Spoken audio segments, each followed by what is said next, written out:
Familiar face in Terrence Shannon Jr. over the past week, but also managed to pick up their first transfer target of the 2022-2023 basketball season in Demarian Williams from Gardner Webb. We'll break down the TJ departure, the Williams arrival, and much more on today's episode of Locked On Texas Tech. Are Locked On Texas Tech, your daily podcast on the Texas Tech Red Raiders, part of the Locked On Podcast Network, your team every day.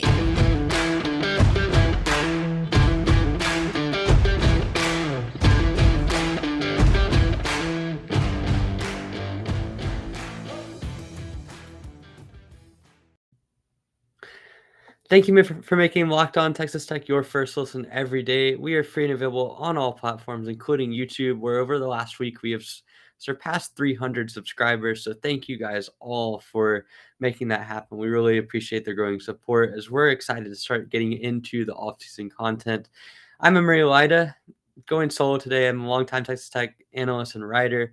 Ryan is unfortunately unable to make it today, but we will be back and covering our continued season recaps going forward. But for now, we're just going to be breaking down the departure of TJ Shannon as well as the arrival of Demarian Williams. Certainly, this week was one of the more eventful ones in recent memory for Tech basketball. Obviously, you had the second week of the offseason. You started to kind of see how this transfer portal stuff was going to be taking shape.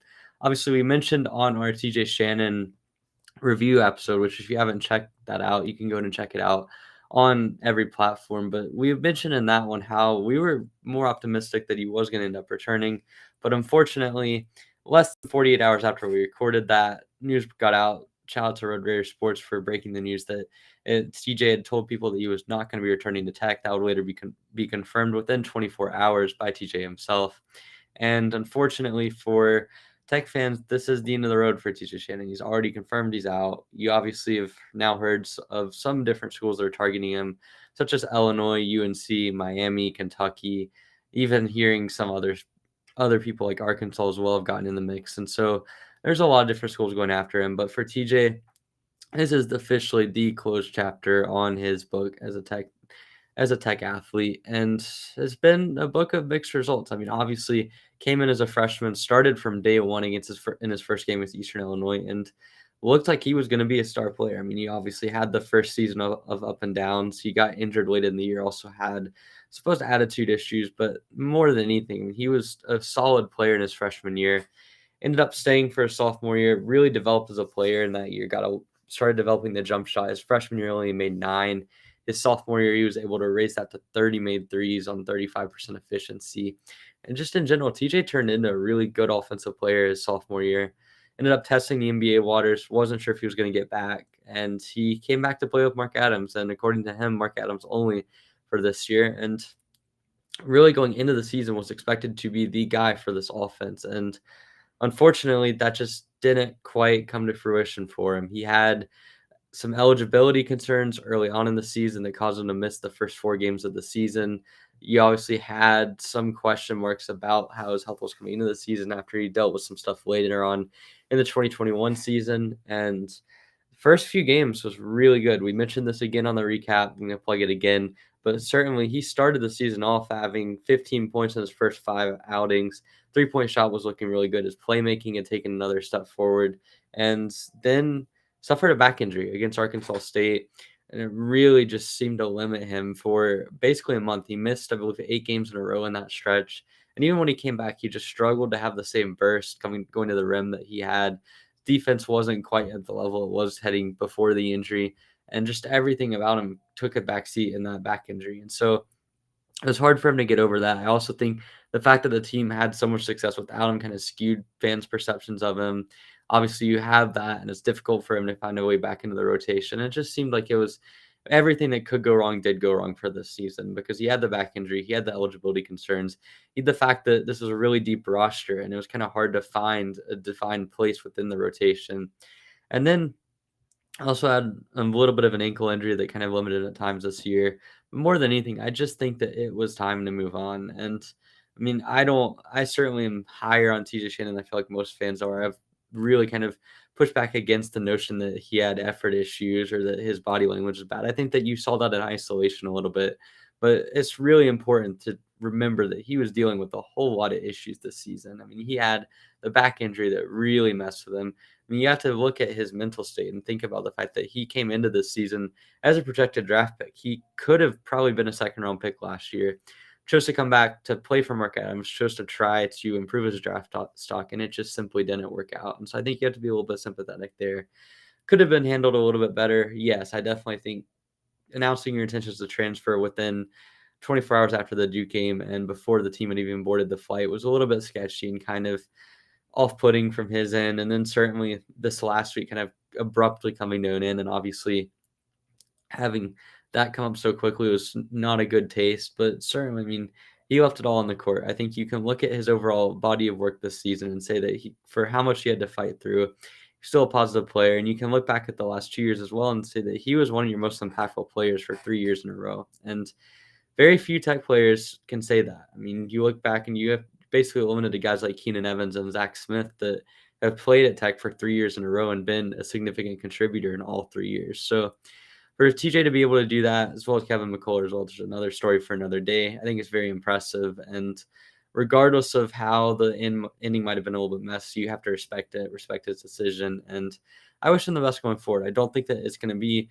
the end of the world for Tech to lose him. They still have a talented roster. Hopefully you can bring in some wings from the transfer portal, but certainly it sucks seeing a guy that had as much good memories from Tech as TJ did having to end in this way. But regardless, it's good to see him sort of have a conclusion, because now you can move on to bolstering up the roster for next year. You have one of the three guys that you're kind of skeptical of, and obviously TJ, Kevin McCullough, and Kevin O'Banner. You have one of those guys out of the way now with their decision being made.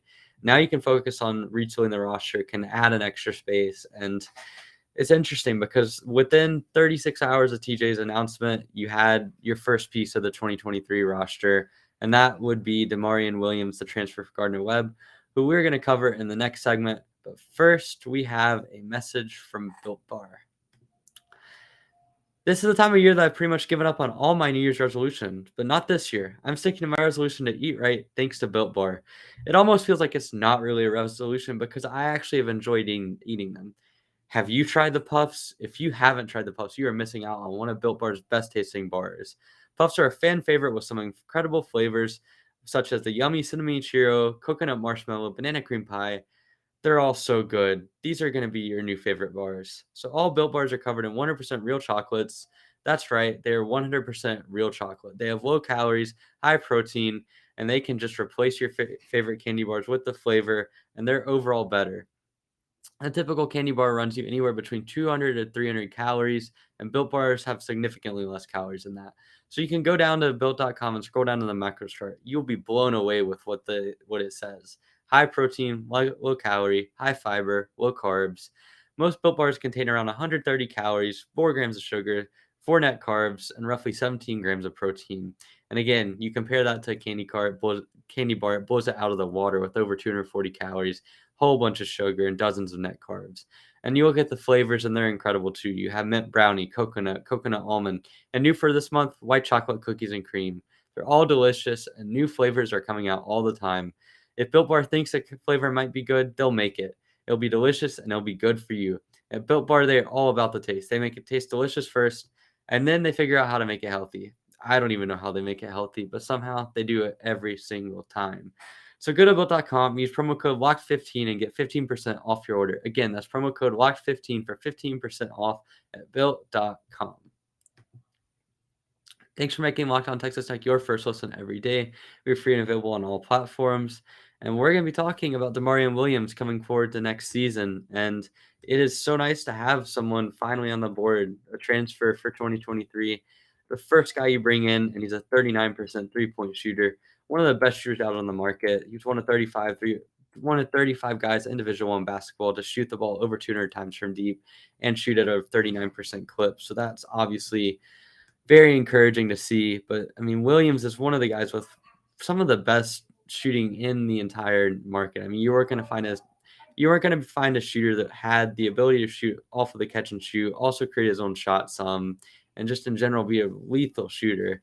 And I mean, looking at Williams' game, the shot is really what stands out in terms of his value. Obviously, He can create his own shot. He's been a little bit of a ball handler at 6'5". I wouldn't say that I'm extremely comfortable with him handling the ball a ton. I mean, he's been a little bit of a playmaker. He's showcased that ability through his college career, and he's generally speaking pretty well, handles the ball pretty well. I mean, 2.6 to 1.9 is his assist to turnover. If you watch the film, I would say at times he can get a little bit reckless with his dribble, and I think his inability to create separation is something that's going to limit him a lot.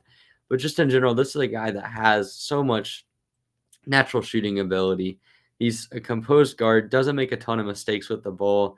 If you want to look at one of the biggest weaknesses he has, it's just his inability to get separation. I think it's going to harm him a little bit when it comes to finishing at the rim. He's obviously been a sub 50% finisher there for the last 2 years, but still, I mean, this is a guy in Williams that has just the offensive ability to be a really good threat. I mean, obviously, Tech has missed the shooting this past year. I mean, you didn't have a single guard that was a positive shooter. You had TJ Shannon, those 39% on pretty low volume. Obviously, you had Bryson Williams and Kevin O'Banner. One of them shot a lot of volume at a decent rate. One of them shot not as much volume at a really good rate. And then you had guys like Arms, Warren, and then McCullough, all of them being kind of slightly below average for their three-point shooting percentage. And so having a guy in Williams and Demarian Williams that is a noted positive shooter. I mean, he's already taken over 300 three-point attempts in his college career, and he shot over 39% on those. So I've got confidence in his shot. I think the rest of his offensive game is maybe a little bit of a work in progress. Like I mentioned, the lack of athleticism is a little bit of a concern. I mean, I don't think it's going to be like a massive liability. I don't think it's something that's going to keep him off the floor. But certainly, we're not talking about someone that's a complete negative. Like he's not an Emery Lido level athlete, if that makes sense. But he's also not someone that you're going to be calling an elite athlete. Doesn't have any dunks in the last year. His ability to get to the rim and have burst isn't great. So a lot of his rim attempts are contested. And he has a relatively high percentage of assisted looks there for someone that's a guard at 17% over the last year. So for Williams, I think this is just something that he's going to have to deal with. But still, the shot making is the biggest value. He can create his own shot. Maybe not a lot of separation, but he's a difficult shot maker. He's a 39% three-point shooter. He's going to give you much needed spacing, and he's another guy that can handle the ball. I don't want him to be the primary ball handler. I don't think Tech wants him to be that, but if he can go in with a guy like Lamar Washington and again with Malik Wilson, those sorts of guys, and just kind of act as secondary ball handlers, I think it can really add to the versatility of this offense and continue to potentially give him the role and get him some good time offensively, because we know that offensively his shooting is going to keep him on the floor. Defensively is where I think that I had to watch the most tape on to kind of get a better idea of what he is as a defender, and I came away pretty impressed. I don't think he's going to be some massive positive defender. Like he's not going to be in the Malik Wilson tier. I can go in and tell you right now, he's not going to be contending for a conference defensive player of the year or going to be someone that's going to make a massive impact on the defensive end, but he's a good positional defender. I think for all the lack of burst that I've just mentioned, he's able to kind of position himself well, doesn't really get beat a ton off the dribble. Obviously, I think his best sort of trait is a communication. Defensively, he's good at anticipating pass lanes, getting in front of them.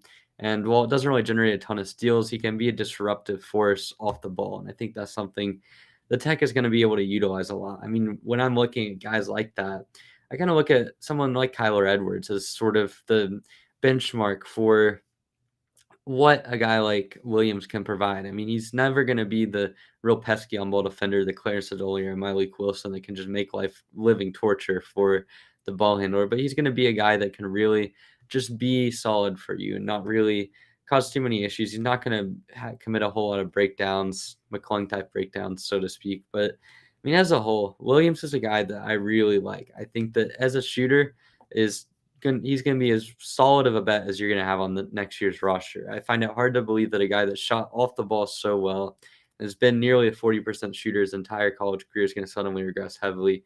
He might not hit 39% again with slightly more difficult competition, but I do think that he can still be positive force. The only thing is his numbers against high-level competition have dwindled a little bit, but I think it's important to note that that's only a 3-game sample size, and at least one of those, I mean, looking at the game against Duke last year, Gardner Webb was so outmatched regardless of what they did that it didn't really matter what Williams was able to do. And so, I mean, I don't think it was an issue with him specifically struggling against the length of a team like Duke. It was more so just the whole team was in a funk. And so I don't put a whole lot of stock into that. I think he had a lot of good moments on tape looking back throughout his Big South season, and he was really a valuable player for Gardner Webb. I would argue probably their best overall player. So as a whole, I'm going to continue watching tape on him over the next couple of weeks, but certainly early indications are positive. I think he can be a vital rotation piece. I don't know if he's going to be starting from day one or being one of the 2 or 3 best players on this team, but he'll have a role. The shooting is going to make sure he has a role. The solid defense is going to be important as well. I think he's going to be a good player. So coming up next, we're going to take a look at some of the guys that Tech can utilize to continue filling out the roster. But first, I have a message from BetOnline. BetOnline.net is your number one source for all your betting stats and sports info. Find all the latest sports developments, league reviews, and news, including this year's basketball playoffs and the start of the Major League Baseball season, which just started this past weekend. BetOnline is your continued source for all your sports wagering information, from live betting to playoffs, esports, and more. So head to the website today or use your mobile device to learn more about the trends and action. That's BetOnline, where the game starts. So Texas Tech lost a player for good in Terrence Shannon Jr., gained another player in Demarian Williams, and now you look at next season and you just wonder, what is this roster going to look like going forward? And I think it's important to note that you're still not really in the clear on how many guys are going to be coming back. Obviously, you lost TJ. You're going to lose Chibuzo Agbo. That's already been kind of confirmed. You've lost Bryson Williams, lost Adonis Arms, lost Davion Warren, lost Marcus Santos Silva. Don't know what Kevin McCullough is going to do. Certainly, from everything I've heard and everything that we've been hearing as of late, sounds like he is going to either stick in the NBA draft or potentially look for a transfer. But you never know. I mean, McCullough's a guy that has a lot of tenure and a lot of history at Tech. So it's hard. I don't want to make that decision for him and kind of project something that I don't know for sure. But certainly, it would sound like the indications are looking more and more like he's probably 60 to 70% gone if I had to put a percentage on it. So not the greatest of numbers, but still up in the air. McCullough, same thing with O'Banner. I feel like it's trending more towards him probably not coming back, but there's the potential for him to come back. He still has the year of eligibility. By all intents, it sounds like he had a good relationship with Mark Adams, and certainly he would have a role in next year's team and a valuable one at that. So don't really know for sure, but certainly those two guys are a little bit speculative. And then there's also always going to be the room of a guy like Malik Wilson or Clarence Nadolny potentially entering their name in the portal. Nadolny sounds like he would be potentially more likely just because he has that eligibility where he could go and transfer and have immediate eligibility. That's not a guarantee of Malik Wilson. And also, Nadolny's been here for 3 years, and I feel like it might be time for him to find sort of another role. I mean, certainly I would love to have him at Tech, but you never know, and you never know kind of what he's looking for as a player. But regardless, I mean, the biggest things is you're obviously bringing in guys like Lamar Washington, like Pop Isaacs, and like Robert Jennings as recruits. As I mentioned, you're bringing in Williams. That's 4 guys, and in addition to Jalen Tyson, who by all intents and purposes is basically a new addition for you. So that puts you in an interesting place depending on how this roster ends up shaping up, you could end up having quite a few different spaces to kind of be able to fill. I mean, you look at the transfer market, you look at kind of how Tech's been approaching it, and it looks like they've kind of been not as aggressive as what some people might have expected them to come into the season with. I mean, certainly you've seen they've already landed Williams. They've got guys like Tyreek Key from Indiana State, who they're going to be hosting on a visit within the next week. Obviously, you've got Ferdous Amik, who is going to be who's going to be one of the most sought after transfers and is certainly one of Tech's biggest priorities. But in general, depending on how the transfer decisions end up going, you could end up having anywhere between 3 to 5 spaces for transfers this season. Obviously, Williams has shown up one of those. You're going to have Tyreek Key as one of your key he's going to be one of the key guys that you're looking after. Obviously, you've already taken a look at Ferdous Amik, and you've already kind of looked at guys like Antonio Reeves from Illinois State. You've got Tristan Newton from East Carolina as another target that you've had. So you've got those guys in general on the high end. I think all of them are going to be interesting to watch. Obviously, Isaiah Cottrell had a lot of interest in him early on in the cycle.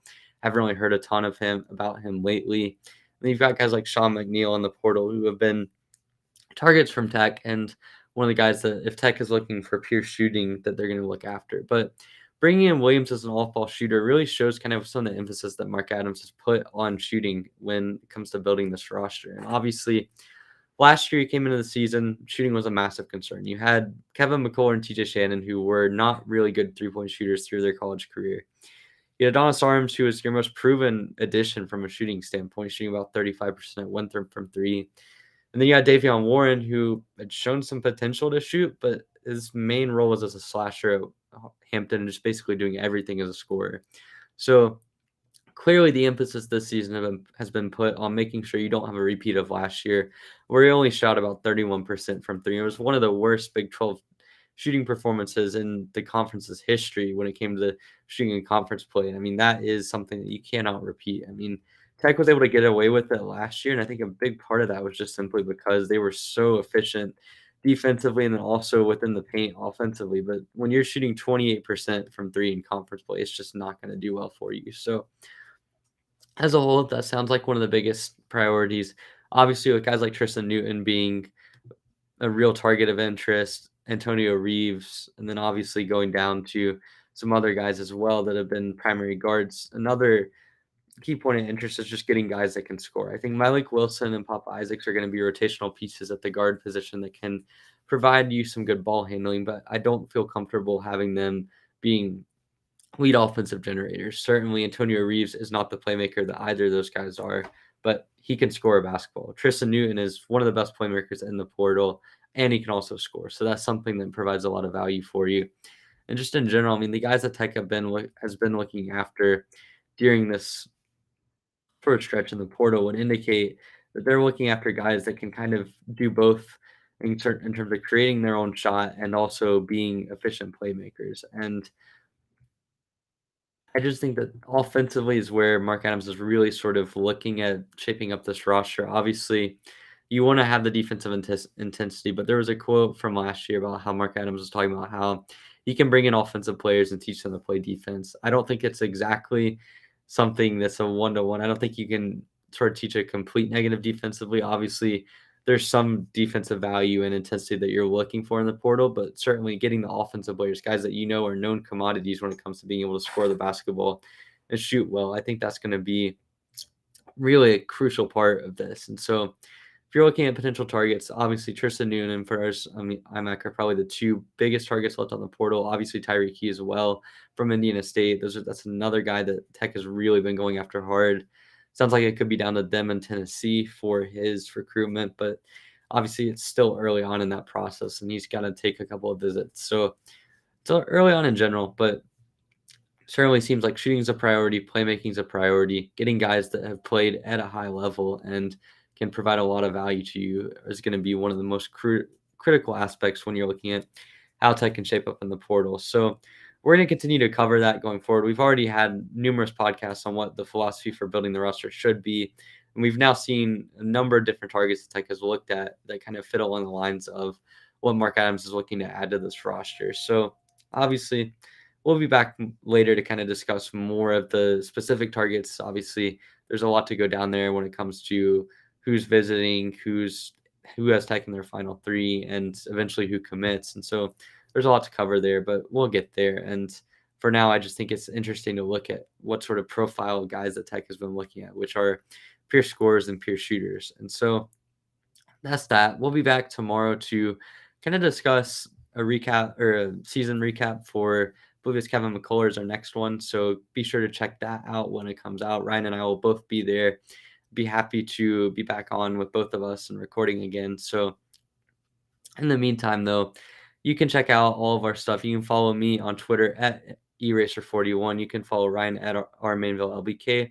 You can follow the show Locked On Texas Tech podcast at Locked On TTU, where we post all of our episodes and occasionally provide some insight and pipe into our next one. But certainly continue to subscribe. Find us wherever you get your podcasts. We appreciate all the support and the reviews that you guys have been leaving, the help and sort of the advice that you guys have been giving us. And we'll continue to implement that going forward and continue to make improvements. But we appreciate all the support, and we're looking forward to continuing to covering the off-season content. So thanks for making Locked On Texas Tech your first listen every day. Now make your second listen Locked On NFL Draft, where Ryan Tracy and former NFL cornerback Eric Crocker bring the NFL Draft to life every day with insight and analysis on college football prospects and NFL front offices. It is free and available wherever you get podcasts, so Thank you for listening, and I will see you tomorrow.